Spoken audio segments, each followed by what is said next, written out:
تحریک لبیک هم مذهبي پارټي ده دا د نورو مذهبي پارټیانو نه څنګه مختلف ده؟ موږ به وایو چې د کې څه خاصیت دی چې هغه په نورو پارټیانو کې نشته؟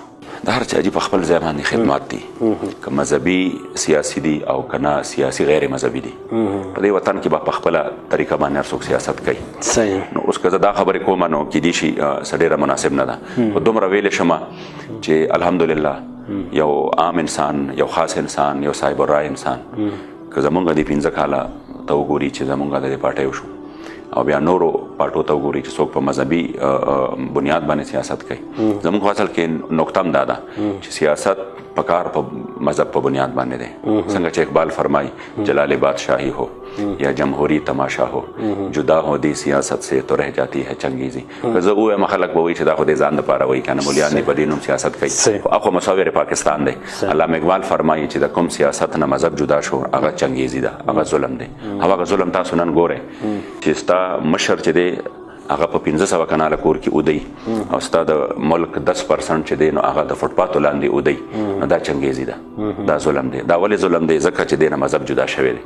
چې کله مذهب ورسره و نو بیا د خپل وخت بادشاه د 22 لاک مربع میل مالک سیدنا عمر فاروق رضی الله تعالی عنہ په خپل اوږه باندې د اوړو بوجۍ ایښې ده او د غریب کور ته دننه کوي. په خپل هغه بوډۍ ابیله هغه په خپل خوراک پخوي، بیا هغې بچو له ورکوي او وایي چې دا بچي ما په جړا لیدلي چې دې زه په خندا ووینم ما له واله خوب راځي.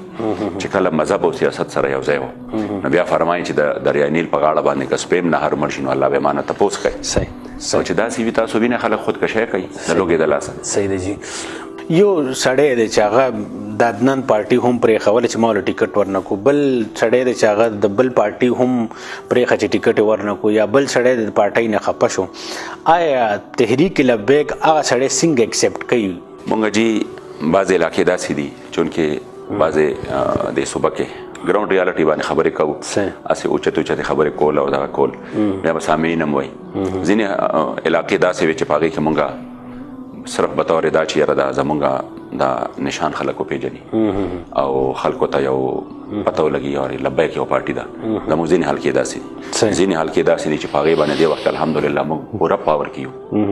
اول ته کې په پوره مقابله کې دی او چې کوم تجزیو والا دي او انصاف والا تجزیې کوي نه یې به په دې باندې مجبوري چې یاره په دې ځای کې دا پارټي چې دا په دغه کې ده.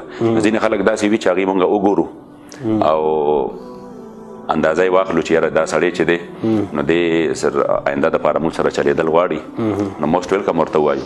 صحیح دی جی. او یا که داسې وي چې هغه علاقه کې موږ ته ضرورت وي په هغه وخت کې د هغه خپل ضرورت شي زموږ خپل ضرورت پوره شي، موږ وایي ځه دا نشان خلک وپېژني او یو دغه وشي نو انشاءالله تعالی د ده نه به خدای پاک ښه خلک موږ له دلته راکړي. صحیح دی جی.